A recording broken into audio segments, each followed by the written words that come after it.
Are we ready for the next presenter?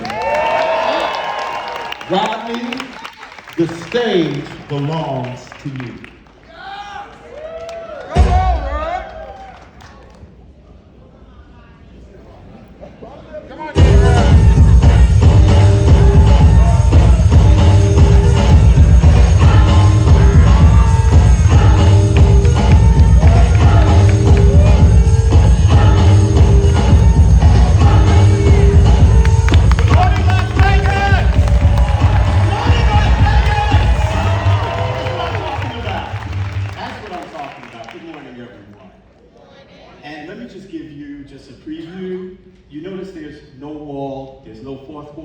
So you know what this means?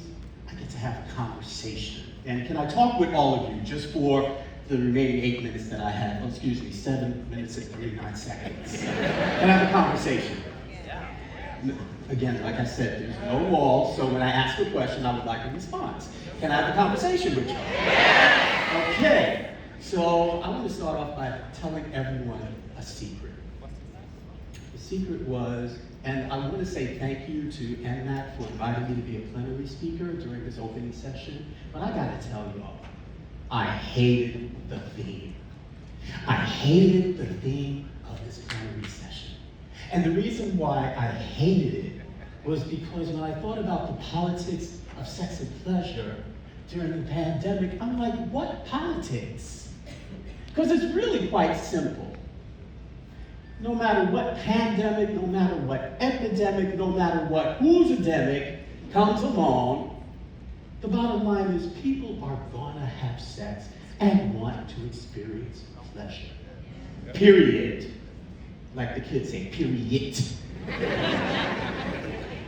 If there are some politics, and this is why I want to talk to all of us in the room, is how we, as HIV and STI educators, providers, advocates, have often poorly responded to the fact that people are still having sex. And if DeAndre's speech didn't bring it home, let me help you with that. Because the real issue, and what I realized I didn't really need slides. I had some, but I don't really need them. My first point is, having said that, is it's time for us to fuck the dumb shit. And I'm going to say it loud for the people in the back. It's time for us as an industry to fuck the dumb shit. What do I mean by that? There we go. They said you're going to get your slides anyway. What I mean by that is, can we have the next slide? Most of us know the numbers, and what are coming up, most of us know these numbers. The 2021 cases, national cases of new HIV infections. But here's the real read. The numbers have pretty much been the same. The needle has not shifted in damn near 40 years. The same communities, people who look like me, people who are adjacent to me, are still the ones most vulnerable. And yet we come to these same fabulous conferences, and don't get me wrong, I love coming to these conferences. And I hope to keep coming to these conferences. All right. But yet and still, we do the same things, y'all. We wring our hands, we rack our brains, and we point our fingers at systems, at institutions, and sometimes at individuals, trying to wonder, how do we move the needle? How do we reduce the numbers? How do we stop the madness?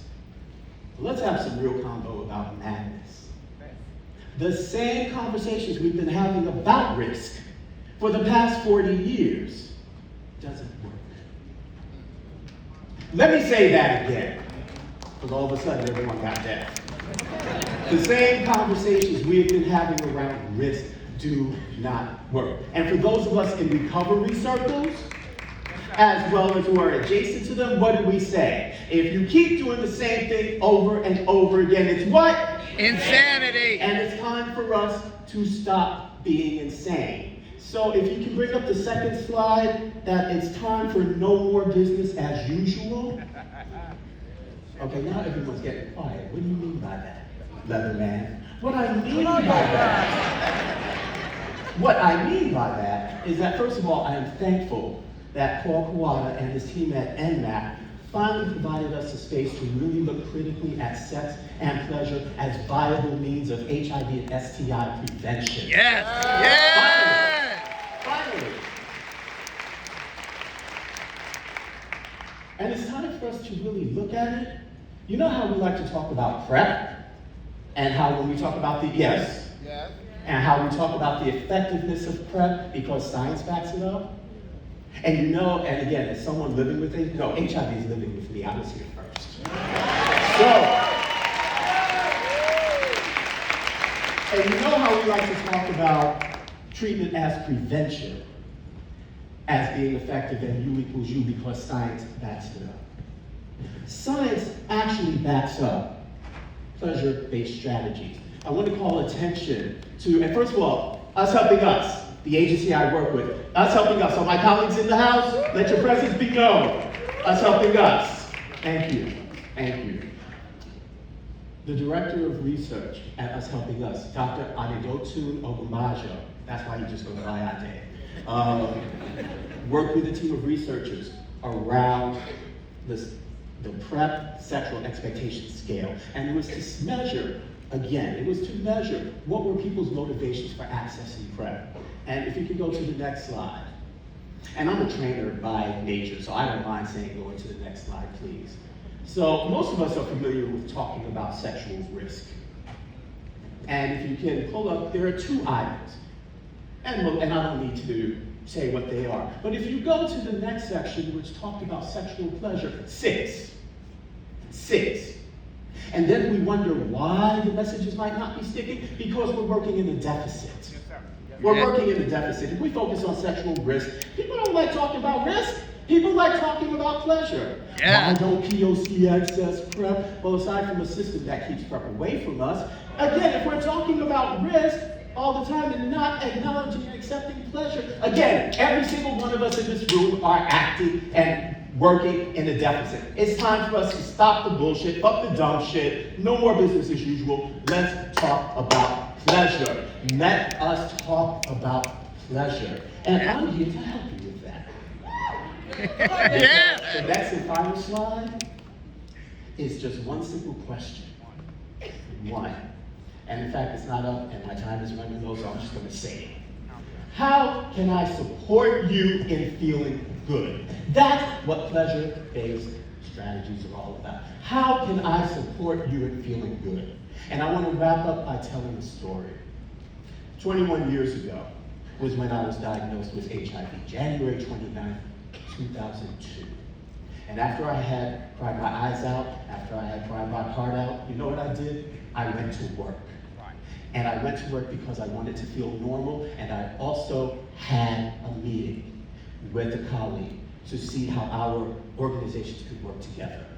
And long story short, this person said, no, we are not going to have this meeting because I told them what my status was at that point. And they said, I want to tell you that you got your diagnosis at a time when it was really, we made advances around treatment, and you are going to live.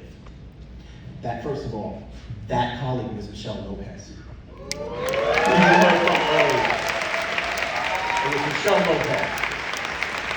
21 years ago, she said to me, fuck the dumb shit. We are not literally doing business as usual. I'm going to take a moment to make you feel good about getting your diagnosis. And because of that, 21 years later, I stand on this stage with Michelle, giving my first ever plenary speech in the 40 years I have been in this industry. Now, you can't tell me pleasure-based strategies don't work. Because if you do, I'm going to walk up to you and say, my life just said you're alive. Pleasure-based strategies work. So the only thing I want to say as I leave this stage is, do you have the courage and wisdom like she did to tell your colleagues, your community, your clients, the participants in your research, how can I support you in feeling good? Thank you. Yeah!